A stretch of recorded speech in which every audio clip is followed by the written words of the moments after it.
Esmond here for hitthepick.com. Hitthepick.com. One of the big surprises last year was the Washington Commanders. Went all the way to the NFC Championship game. Unfortunately, got kind of blown out by the Philadelphia Eagles, who, of course, eventually won the Super Bowl. Now, I hear a lot of talk that, oh, well, the Commanders, they're going to regress this year because they won 4 or 5 close games, including a couple real miracles where they came back and won at the very end of the game. And, they're going to return to the mean because teams don't just keep, winning those close games like that. Really? Nobody said that about the Chiefs, that they would regress because they won a bunch of close games the year before. I think that's just dumb. Teams that win close games, guess what? They're teams that know how to win. Yeah. Just win, baby. All that matters. Okay. So what was the problem with the Commanders last year?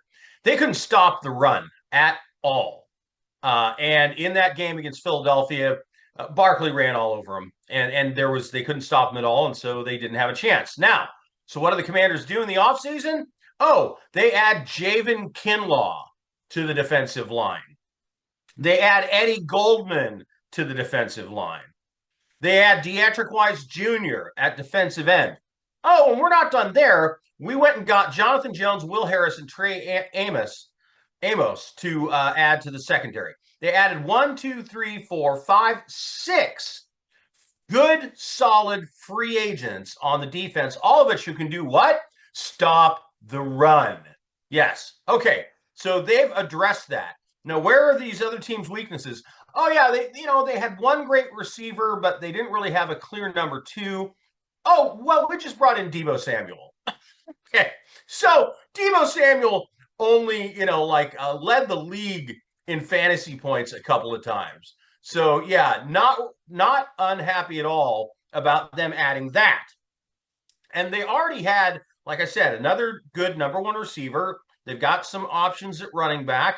Oh, and by the way, they drafted a first-round draft pick for the offensive line and also traded for a brand new Pro Bowl caliber left tackle. So they shored up the offensive line as well. In other words, they got better everywhere. And they've got Deebo Samuel, who I think is going to make a big impact this year. So let's go through the numbers. So let's say they beat the Giants twice. They split with the Eagles and the Cowboys. Then they have the NFC North. So I'm going to give them wins against the Vikings, Packers, and Bears, and a loss against the Lions. And then they have to play the AFC West. Well, they're going to beat the Raiders because the Raiders stink. They're going to lose to the Chiefs in Arrowhead. They're going to lose to the Chargers in LA. They're going to lose to the Broncos in Denver. That's kind of tough, the way that AFC West rolled out for them. And then they get the Falcons and they get the Dolphins as well. And I'm going to say they're going to win all 3 of their extra games against the Falcons, the Seahawks, and the Dolphins. Okay, so where does that put us? Drum roll, please. 1, 2, 3, 4, 5, 6, 7, 8, 9, 10, 11 wins. And, they could sneak one of those games against the Chargers or the Broncos. So their over-under number is 10.5. So we are over 10.5 wins for the Washington Commanders, but just barely. And keep in mind, somebody's got to win the NFC East, and the same team hasn't won that division, the Commanders division, 2 years in a row. Last year, it was the Eagles. And by the way, the Eagles have been incredibly fortunate in terms of injuries and so forth.